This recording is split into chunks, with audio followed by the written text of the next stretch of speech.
안녕하세요. 슬기로운 독서 생활의 작가 영아입니다. 오늘의 책은 의미 있는 삶을 위하여 알렉스 룽구 지음 수호서재 출판사입니다.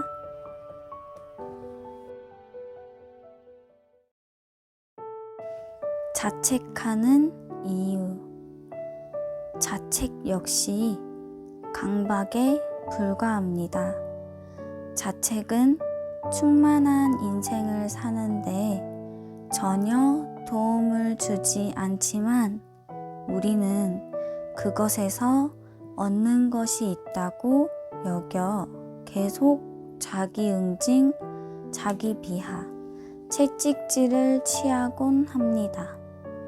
그렇다면 왜 우리는 자책하는 걸까요? 그 이유는 다음의 4가지로 설명할 수 있습니다.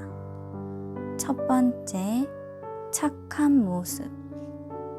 자책, 자기 응징, 채찍질, 자기 비하, 자기 혐오는 문화적으로 겸손이라 통용되는 흔한 강박 형태입니다. 사회적으로 자기 비하를 거의 조장할 정도입니다. 내가 완벽하지 않을 경우 자기 비하와 수치심을 적절한 반응으로 보는 겁니다. 겸손에 비유해 자기 비하를 오히려 덕으로 여기는 사람도 많습니다. 남에게 나쁘거나 이기적인 사람으로 보이고 싶지 않아 겸손으로 무장한 채 착하고 윤리적이고 올바르고 지혜로운 사람으로 인정받길 원하기도 합니다. 나는 겸손하니까 나를 착한 사람으로 인정해줘. 실제로 겸손은 자기 비하와 많이 다릅니다. 사전의 정의에 따르면 겸손은 남을 존중하고 자기를 내세우지 않는 태도가 있음입니다.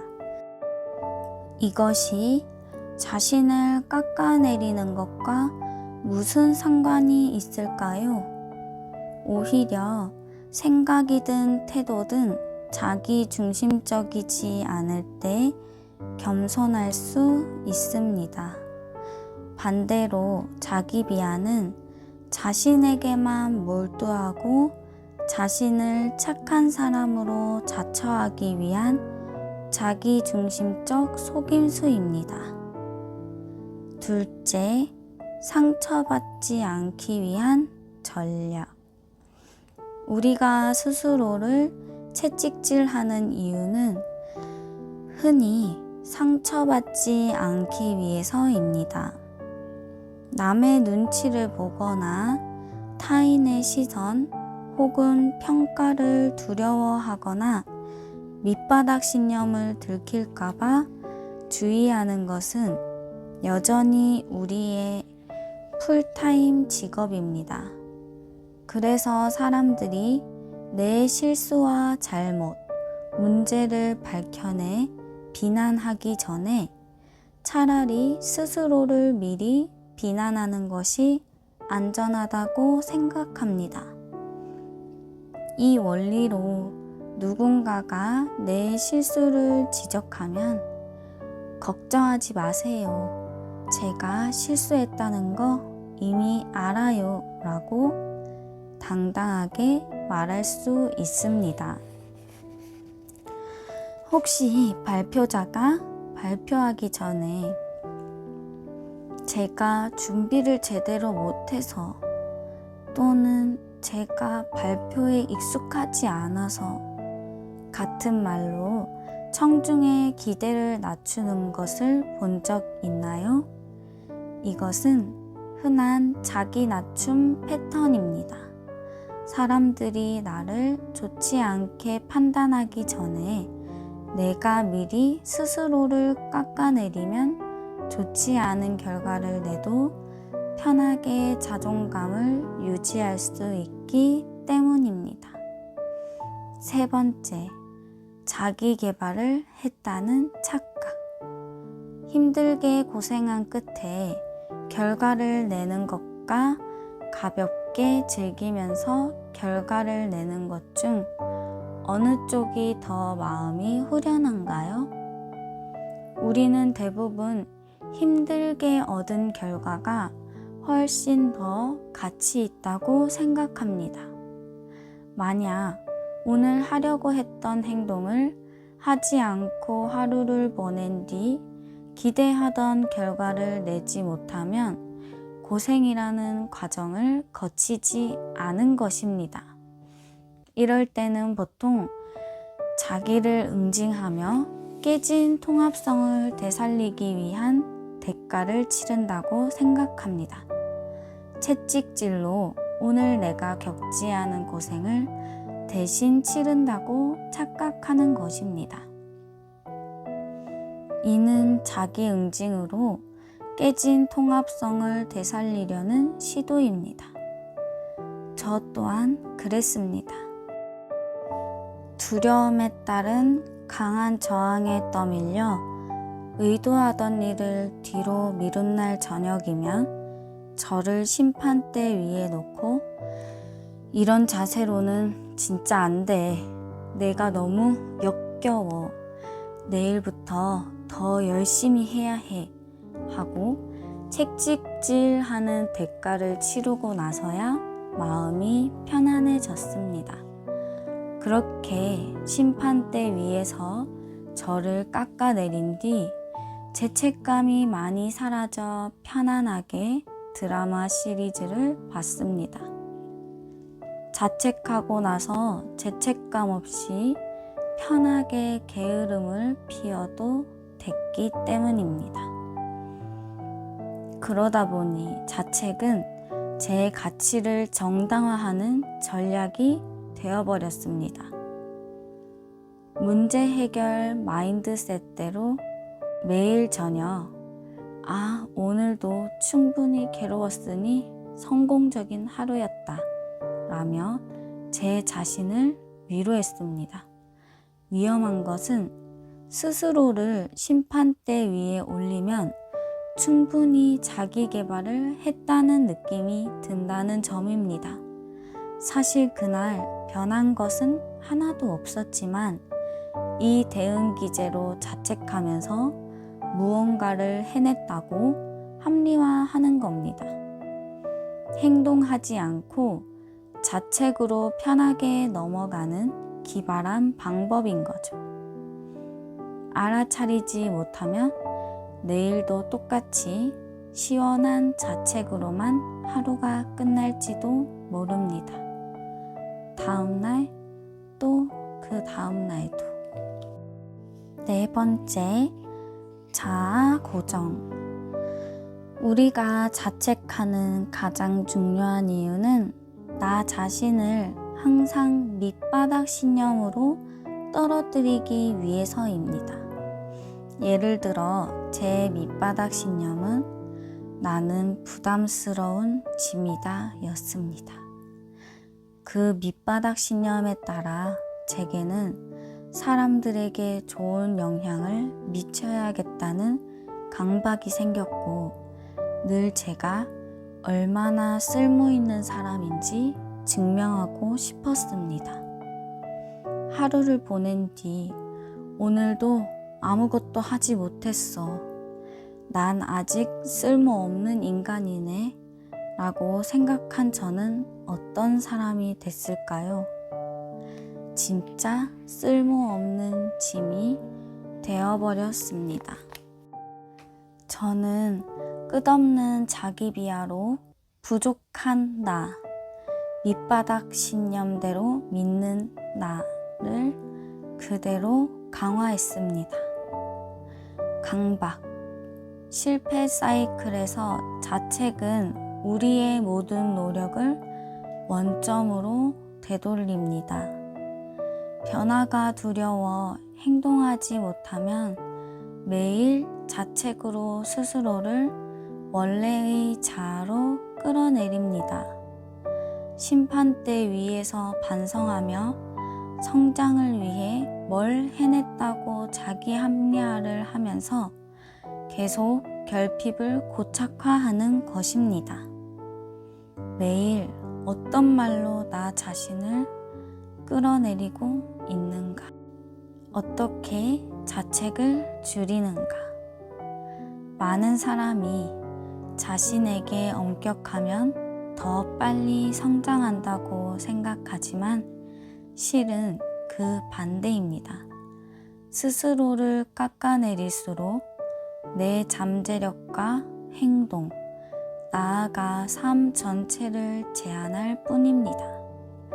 다행히 지속적인 노력으로 자책하는 습관을 줄이고 행동 범위를 크게 넓힐 수 있습니다. 심판대는 그만. 자신을 꾸준히 심판대 위에 올리는 것은 쓸데없는 고통만 불러일으킵니다. 그 심판대에서의 판결은 모두 내 시도와 자존감과 결과의 가능성을 무너뜨립니다. 심지어 좋은 결과를 내도 심판대, 자기 분석, 자기 평가로 내가 스스로를 조금이라도 부족하게 여기면 좋은 결과까지 다 부족해 보입니다. 저 역시 심판대 과정에서 드물지만 투두 리스트를 120% 달성해 녹색을 받은 적이 있습니다. 그렇게 녹색을 받았을 때 제가 기뻐했을까요? 아닙니다. 오히려 이런 생각이 들었습니다. 스케줄을 너무 낮게 잡았어. 내일 이 기준으로 140% 이상 해야겠다. 강박이 부정적인 동기로 이뤄지다 보니 심지어 그날 좋은 결과가 나왔어도 심판대에서 내는 결론은 늘 나는 역시 부족하다입니다. 1000%를 달성해도 여전히 자신이 부족하다고 여길 겁니다.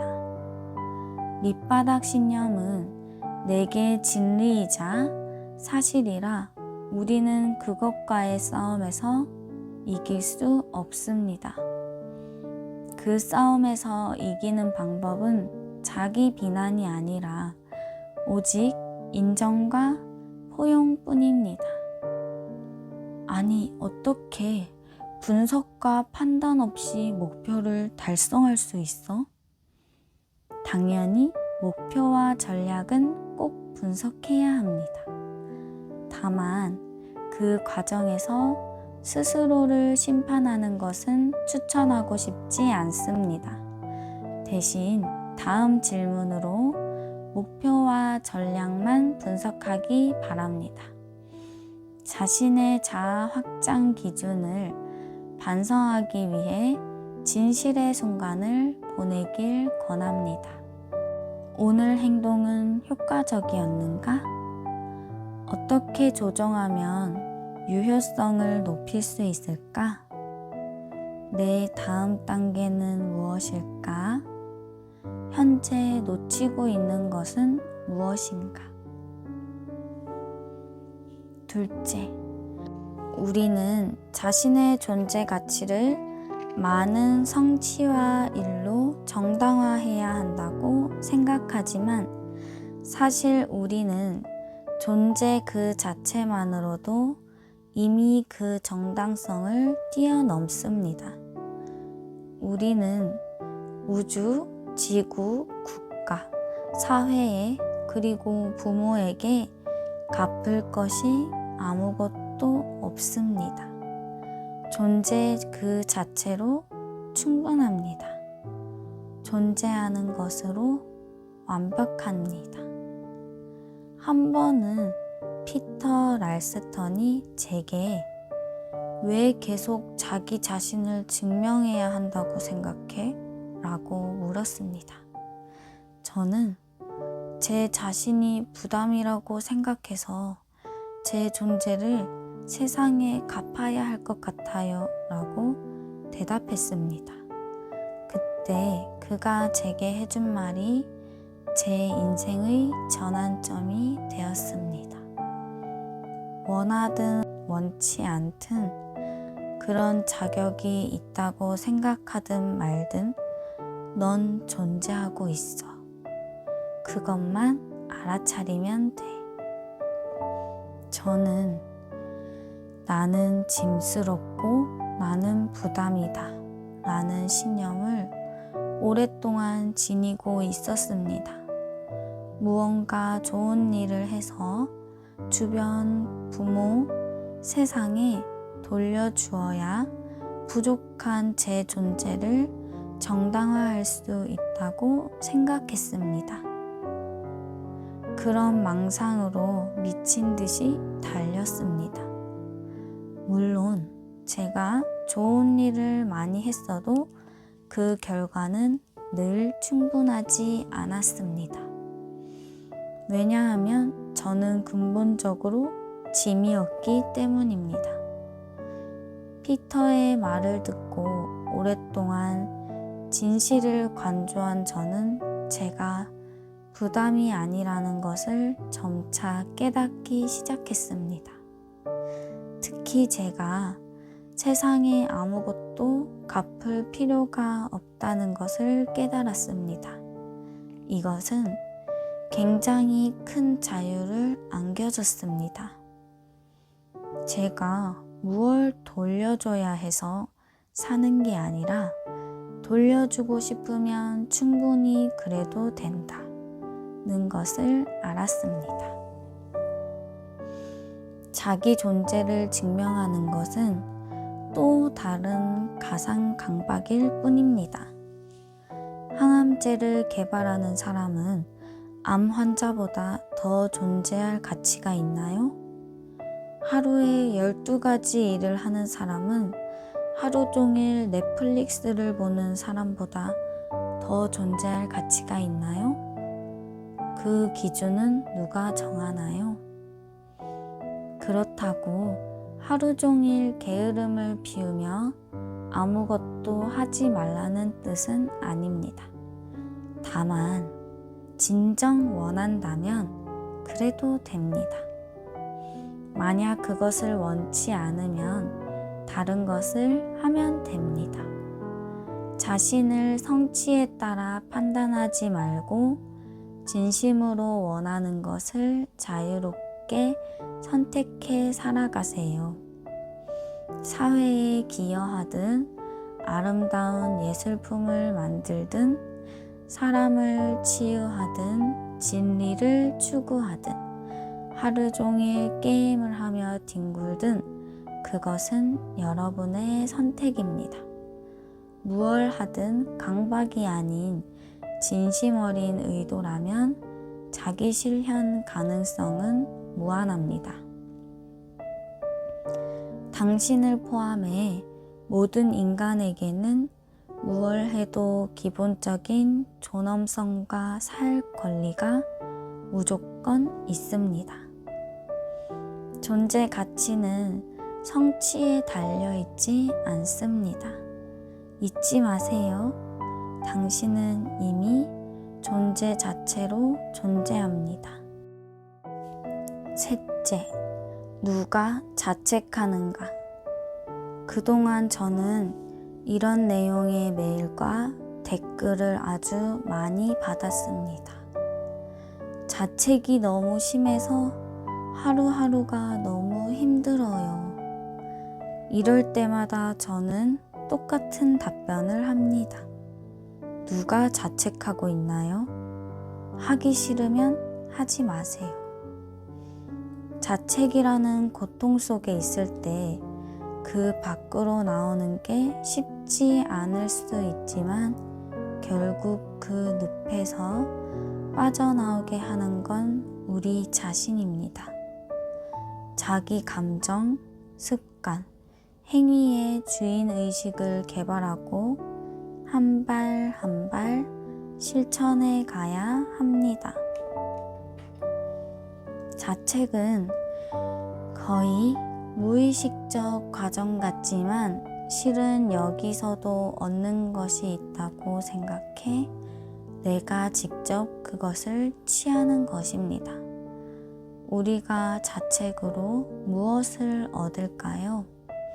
바로 위로, 인정, 연민, 자기보호, 스트레스 해소, 후련함, 자기 존재 정당화, 변명, 자기 개발한 느낌, 이미지 강화, 자아 고정 등입니다.